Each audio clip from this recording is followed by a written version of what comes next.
لہب اس کا لغوی معنی ہے انگارہ۔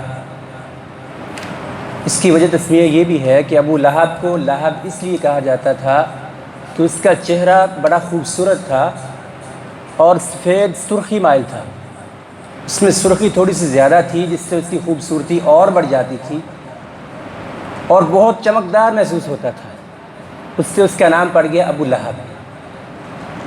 تو اس سورہ مبارکہ کو کہا جاتا ہے سورۃ اللہب۔ اس سورت میں ابو لہب کو سخت ڈانٹ پلائی گئی ہے۔ اس کی کچھ وجوہات ہیں۔ اللہ کے رسول علیہ السلام کے دیگر بھی بہت سے دشمن تھے، حتیٰ کہ ابو لہب سے بڑھ کر اور بھی دشمن تھے، لیکن ابو لہب کی زجر و توبیخ اتنی سخت الفاظ میں کیسے آئی؟ اس لیے کہ عرب میں صلہ رحمی کا بڑا خیال رکھا جاتا تھا، رشتہ داری کا بڑا خیال رکھا جاتا تھا، اور ابو لہب جو ہے ایک تو یہ آپ کا ہمسایہ تھا، آپ کے گھر کے بالکل قریب اس کا گھر تھا، دوسرا یہ آپ کا رشتہ دار بھی تھا، آپ کا چچا سمجھا جاتا تھا، اور چچا عرب میں باپ کی جگہ سمجھا جاتا تھا۔ بنو ہاشم اور بنو مطلب دونوں نے اللہ کے رسول علیہ السلام کا ساتھ دیا، اگرچہ ان میں سے کچھ لوگ ایمان نہیں بھی لائے، اس کے باوجود انہوں نے اللہ کے رسول کا ساتھ دیا۔ لیکن ابو لہب اس نے نہ تو اللہ کے رسول کا ساتھ دیا اور نہ ہی ایمان لایا، بلکہ الٹا اس نے اللہ کے رسول علیہ السلام کو تنگ کیا۔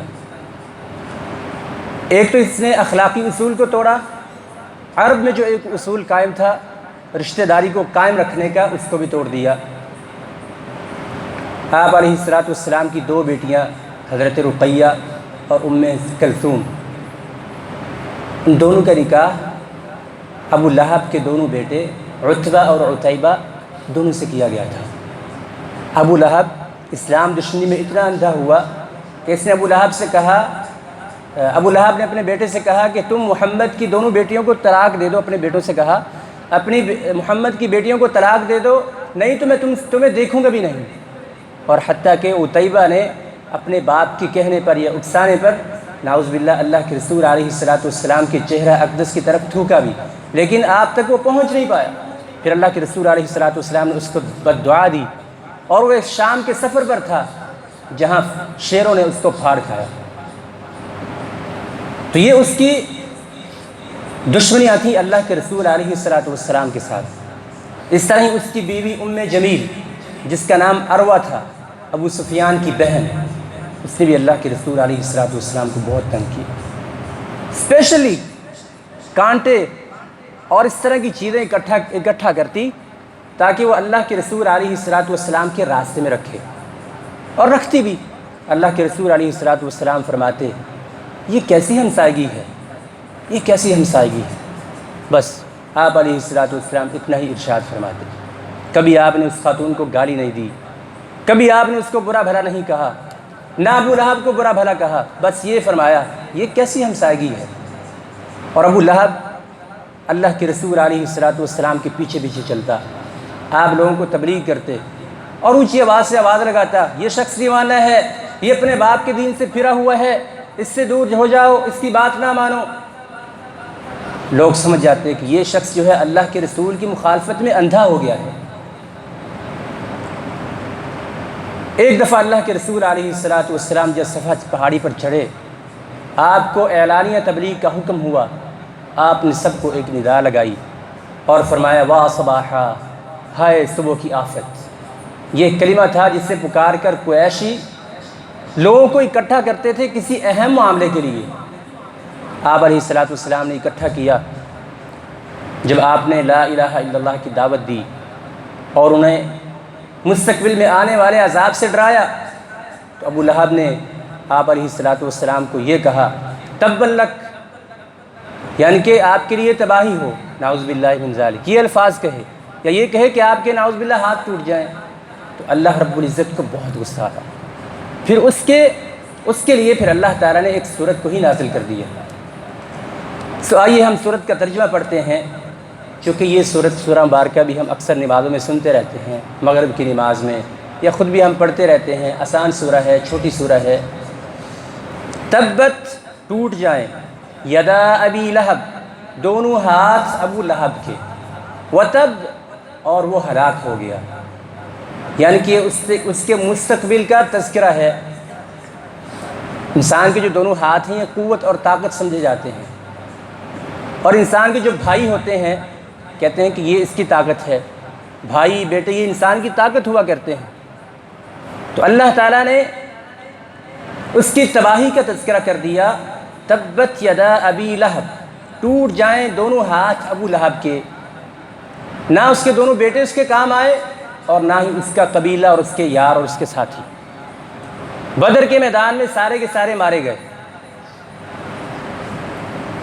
اس سے مراد ہے کہ ابو لہب اس کی جو قوت تھی طاقت تھی ساری ٹوٹ گئی۔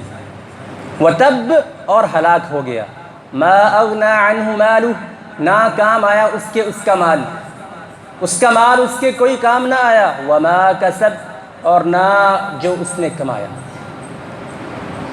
ابو لہب مکہ کے امیر ترین لوگوں میں سے تھا، اور کہا جاتا ہے وہ قنطار، یعنی کہ وہ خزانہ جس کے اوپر ایک قنطار کا لفظ بولا جاتا ہے، یا وہ مال جس کے اوپر خزانہ یا قنطار کا لفظ بولا جاتا ہے، وہ اس کے پاس تھا۔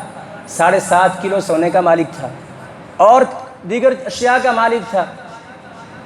سیصلی نارا، عن قریب وہ داخل ہوگا آگ میں، ذات لہب، جو شعلے والی ہے۔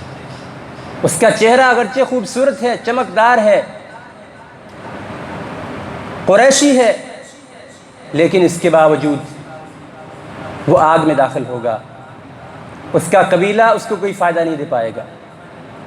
وامرأتہ، اور اس کی بیوی، حمالۃ، جو کہ اٹھانے والی ہے، الحطب، ایندھن کو، لکڑیوں کو، یعنی کہ اس کی جو بیوی تھی عروہ ام جمیل جس کا نام تھا، وہ لکڑیوں کو، خاص کر خاردار لکڑیوں کو اکٹھا کرتی، کانٹوں کو جمع کرتی اور اللہ کے رسول علیہ السلام کے دروازے پر رات کے اندھیرے میں پھینک دیتی۔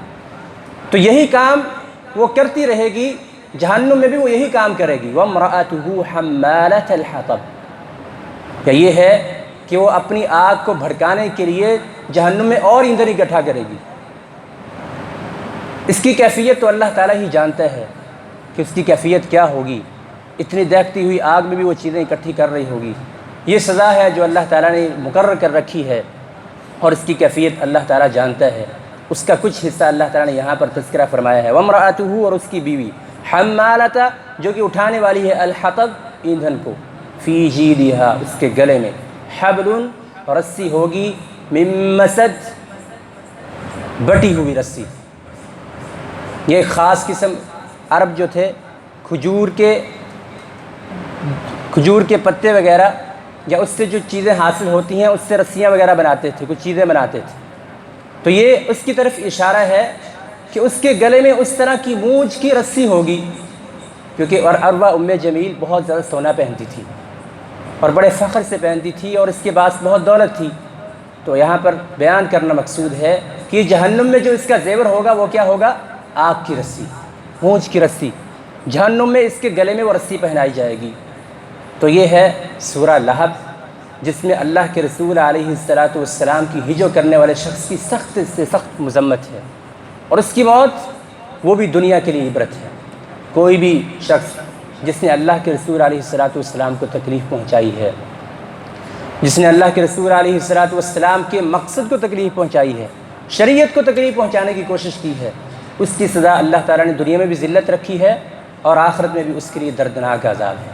تو یہ سورہ آج ہم نے اس کا ترجمہ پڑھا، اس کو آپ غور سے دیکھیے، اس کا ترجمہ بھی پڑھیے، پھر آپ کو کوئی سوال ہو مجھ سے تو آپ کر لیجئے۔ بارک اللہ فیکم۔ جی ابھی کوئی سوال ہے تو آپ مجھ سے کر سکتے ہیں۔